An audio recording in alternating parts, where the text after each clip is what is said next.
Hi everyone, welcome back to Marie's Kitchen. I'm so glad you're here. Today we're making iced oatmeal cookies. These cookies make me nostalgic for childhood and they taste like fall with flavors of nutmeg, cinnamon, brown sugar, and oatmeal.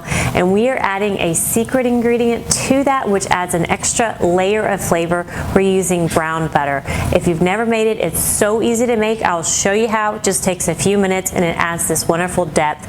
People will not know what it is, but they will love this cookie. The other great thing about this recipe, y'all know I love one bowl recipes. Well, this is a one pan recipe. Yes, we are making cookie dough in a pan. I can't wait to show you this one. Let's get started.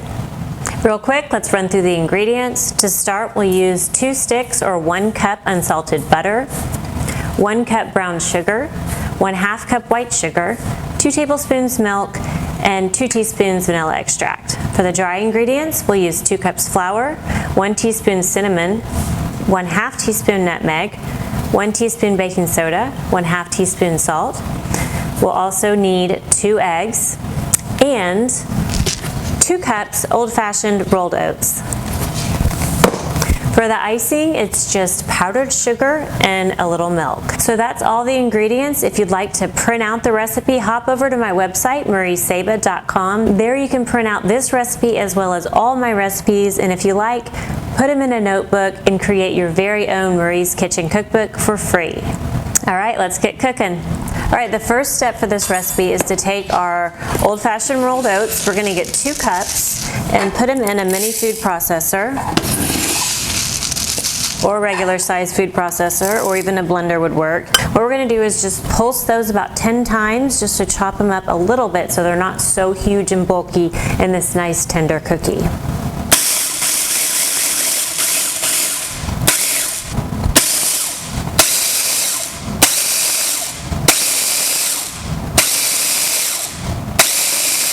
So what you're going for is just to have a mixture of whole oats, pieces of oats, and some oat flour, and that will combine into the cookie really nicely. So we'll go ahead and put this over in our bowl here and set that aside. Now, to make the brown butter, we're going to take our 2 sticks of unsalted butter and head over to the stove. We'll just pop these sticks in the pan and turn it to medium heat.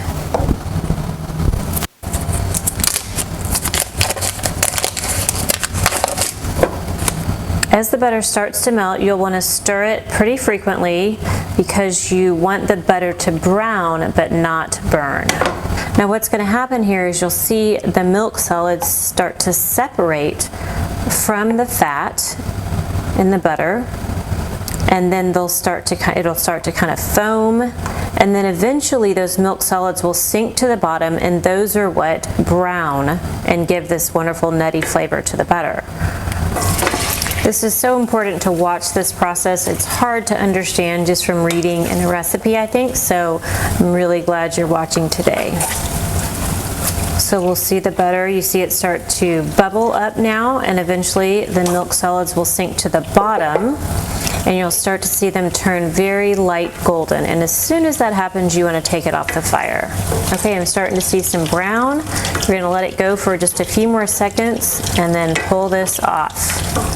The pan is hot, so it will continue to cook just a little bit. So we'll take that off. There is our browned butter. You can see it's nice and golden in there, and we've got that off the heat now so we don't get it any darker. There is our brown butter.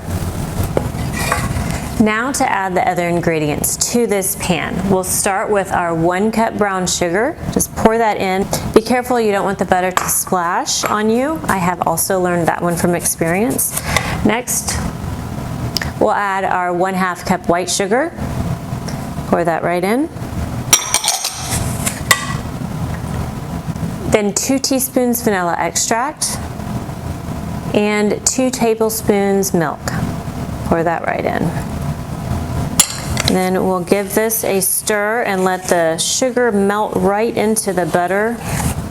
You can imagine my house is smelling really good right now. Look at that delicious butter and sugar mixture. That looks great.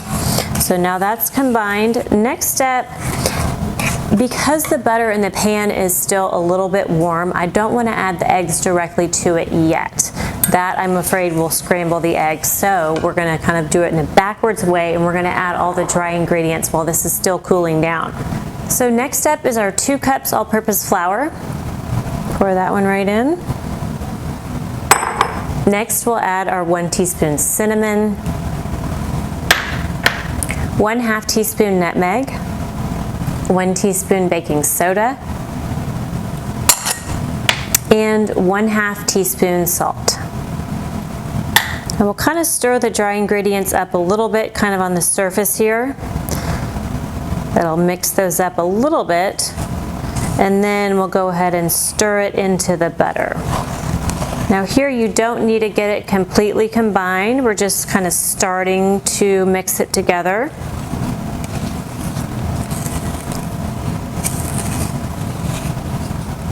And each ingredient is cooling down the butter as we go. So now we're ready to add the eggs.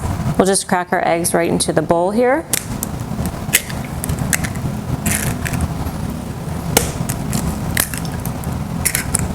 Then we'll give these a whisk. Now we'll add our 2 eggs right into the pan. And then we'll give that a stir.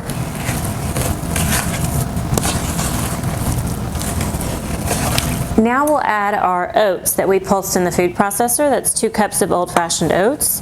Pour those right in. Isn't this great? It's just 1 pan and 1 spatula. There we go. Our cookie dough is almost done.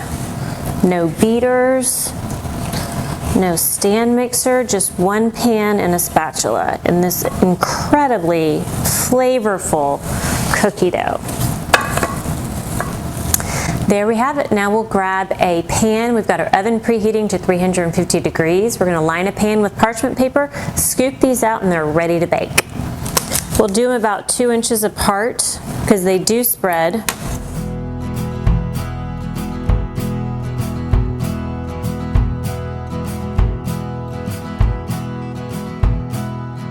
Now we'll pop these in the oven and cook for about 14 to 16 minutes. Okay, the first batch of cookies is done, so now we'll make the icing. It's very easy. It's just 2 cups of powdered sugar, and we're going to add a 1/4 cup of milk. Now I like to use just milk and powdered sugar for this because it keeps it a nice white color against that brown cookie.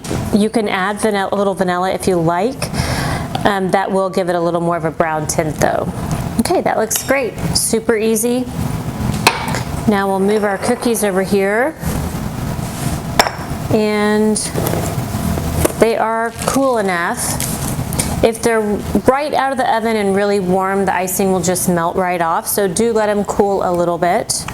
Then we'll just grab some icing here and drizzle this on top. And I kind of spread it around with the back of my spoon like that. Oh, you know I love this part so much. Oh, it's so pretty. And it kind of feels like art, like you're painting.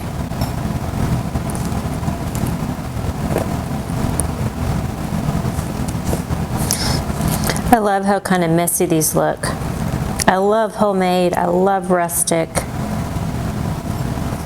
I'll take that over perfection any day. Thanks so much for joining us on Marie's Kitchen. Today we made these easy iced oatmeal brown butter cookies, such a perfect way to welcome fall with cinnamon, nutmeg, brown sugar, and oats. I really hope you get to try them. If you do, let us know in the comments. We would love to hear from you. Also, give us a thumbs up. We so appreciate your likes, and so does YouTube. That's how they decide who else sees this video, so it means a lot. Give us a thumbs up, and if you haven't yet, hit that subscribe button. I've got lots more videos coming up. One comes out every week with easy recipes just like this, and I don't want you to miss any of them. For this recipe and more, check out my website, mariesaba.com. There you can go and print out this recipe and all my recipes, put them in a notebook, and create your very own Marie's Kitchen cookbook for free. My goal is to give you some easy recipes that turn out great every time so you can build some confidence in the kitchen and feel really inspired to share good food with people that you love. From my kitchen to yours. Thank you.